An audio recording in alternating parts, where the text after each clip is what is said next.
Bwana asifiwe sana. Nashukuru Mungu kwa sababu ya kunipa nafasi ili tukaweze kuzungumza. Ni muda bila kuzungumza, lakini Mungu leo amenijalia ili tukaweze kuzungumza jioni ama wakati huu ambao Mungu amekubalia tukaweze kuzungumza. Leo ningependa kuongelea kuhusu roho ambaye shetani anatumia katika nyanyasa watu ama kufanya watu wasiweze kupata baraka katika maisha yao. Wapendwa, unapokuwa na moyo ambao uko na uzito, uko na uchungu, kuna mambo mengi sana yanaweza kukupita bila wewe kujua, lakini ningependa nikakwambia kwamba hiyo ni mbinu ambayo shetani anatumia na watu wengi wananyanyasika bila wao kujua.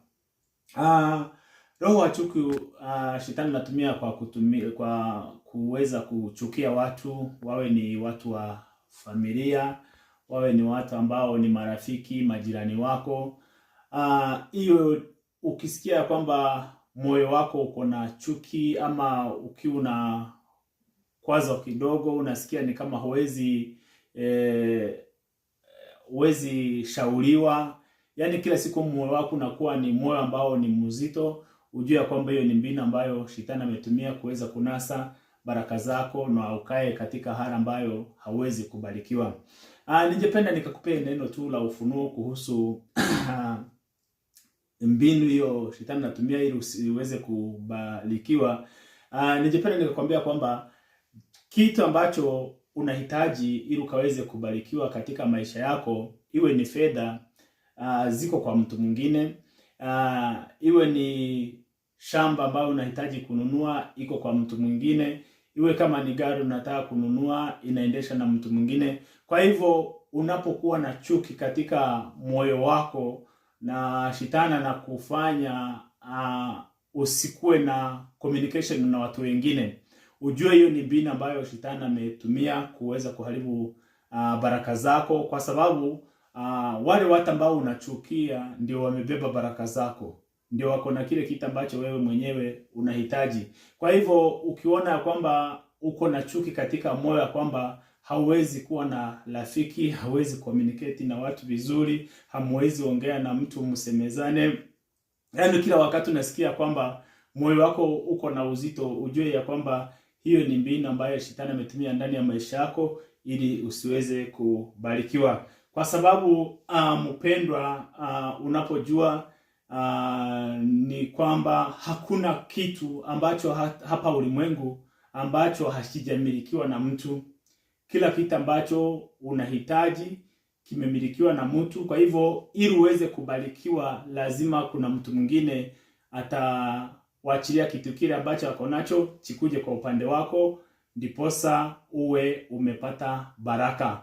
Kwa hivyo ukiona moyo wako umekuwa mgumu, hakuna communication na watu, maana hata idea zingine ambazo zinafaa zitoke ni kama baraka kwako zimebebwa na watu. Kwa hivyo kama kuna mtu ambaye mnaongea na labda unasikia moyo wako hutaki kumuongelesha, unasikia kwamba yani wewe ni mtu ambaye wachuki, unasema sasa mimi ninajielewa, najitenga, sitaki mambo ya watu, nafanya mambo yangu kivyangu, ujue hakika huo ni roho wa chuki amekukamata ili usiweze kubarikiwa. Maana watu wamebeba idea, unapoongea na mtu anakupea idea na maisha yako inabadilika, unaenda level hii, unaenda level nyingine kwa sababu ya mtu yule ambaye amekupatia idea. Kwa hivyo ukisikia moyo wako ni mzito, unajitenga, hutaki communicate na watu, ujue huyo roho wa chuki anataka usiweze kubarikiwa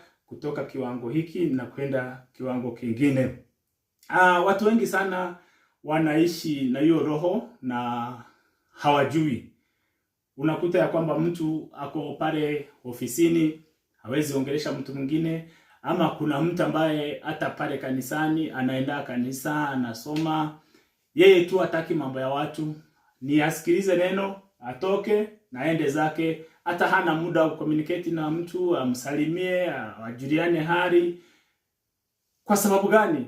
Ule roho wa chuki ameisha muingia yeye hataki communicate na watu, na amesahau ya kwamba wale watu ambayo anahitaji communicate nao ndio wamebeba baraka zake.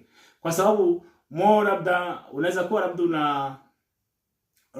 labda unahitaji kufanya kazi fulani, ama unahitaji kufanya biashara fulani, na yule mtu ambaye mmekutana, unapomzungumzia ama unapokuwa na ule moyo mzuri wa kucommunicate na yeye, mnajirania hali, mwisho unakuta labda amekuconnect kwa lile jambo ambalo lilikuwa ni hitaji lako, na umebarikiwa kupitia kwa ule uhusiano wa kujuliana hali na kusalimiana. Kwa sababu kama hauna upendo, hauwezi kuweza kusalimia mwenzako ama uwezi kumjulia hali. Lakini ukiwa na ule moyo ambao ni wa chuki, uko na huzuni, uko na kujitenga, hautaweza kufikia kiwango hicho ambacho nimekwambia, kwa sababu utamaliza shughuli zako. Kama ni pale kazini umeenda nyumbani, ama kama ni pale kanisani umemaliza ibada yako, wewe umeenda nyumbani, hauna muda wa communicate na wale watu, kwa sababu moyo wako ni mzito, unakaa ni kama uko na ugumu fulani, kwa sababu already umekamatwa ili usiweze kufika level ile Mungu amekusudia. Kwa hivyo mpendwa, ningependa nikakwambia kwamba kuanzia sasa unaposikiliza video hii, jaribu kujifundisha kuongea na watu, kupenda watu. Maana hata Biblia imesema kwamba upende jirani yako, upende maadui wako, kwa sababu alijua kwamba katika huo upendo ama katika hiyo communication, hapo ndio unaweza kupata baraka ya kuweza kubadilisha life yako, utoke kiwango hiki uende kiwango kingine. Kwa sababu hakuna kitu ambacho katika ulimwengu huu hakijamilikiwa na mtu. Kila kitu kimemilikiwa na mtu. Kwa hivyo ili uweze kutoka level hii na uende level nyingine, ujue unahitaji ule mtu ambaye unasikia moyo wako hautaki kusikia, ama hautaki kuongelesha, ama hautaki kuona. Kwa sababu Shetani anajua kwamba hapo ambapo unachukia, anajua hapo ndio kuna baraka zako, lakini hawezi kuachilia ukaweze kukua na ufahamu kama huo. Ndiposa leo Mungu amekubali ya kwamba nikuletee hilo neno la ufunuo, ujifunze na uanze kucommunicate na watu, na ukubali moyo wako ukawe mwepesi katika watu, marafiki, ili baraka zako ukaweze kuzifikia katika jina la Yesu. Maana baraka zako mimi ndiye nimebeba, la baraka zangu ni wewe umebeba. Kwa hivyo moto unakuwa na mahusiano mazuri, ndiposa baraka zangu zitaweza kunifikia, ama baraka zako zitaweza kukufikia tunapo communicate vizuri na moyo ambayo ni mkunjufu. God bless you. Ukipata video hii, tumia rafiki yako, na ukisikia umebarikiwa uweze kubariki mtu mwingine. God bless you.